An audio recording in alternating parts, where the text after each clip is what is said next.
بھارتی فوج نے مقبوضہ جموں کشمیر میں ظلم و بربریت کی داستان رقم کرتے ہوئے سال 2021 میں 210 بے گناہ کشمیریوں کو قتل کیا۔ بھارتی فوجیوں نے 65 کشمیریوں کو جعلی مقابلوں میں قتل کیا جبکہ وہ ان کی حراست میں تھے۔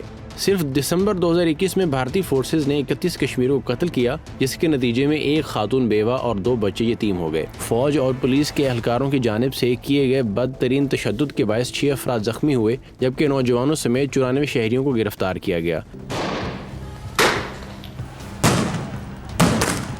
سال بھر میں مظاہرین پر بھارتی فوجیوں اور پولیس کی جانب سے طاقت کے استعمال، کارروائیوں اور کریک ڈاؤن کے نتیجے میں مجموعی طور پر 487 افراد زخمی ہوئے اور سماجی کارکن خرم پرویز سمیت 2716 افراد کو گرفتار کیا گیا۔ واضح ہے کہ بھارتی حکومتی فورسز نے اگست 2019 میں مقبوضہ کشمیر کی خصوصی حیثیت کے خاتمے کے بعد سے اب تک 515 کشمیریوں کو قتل کیا ہے۔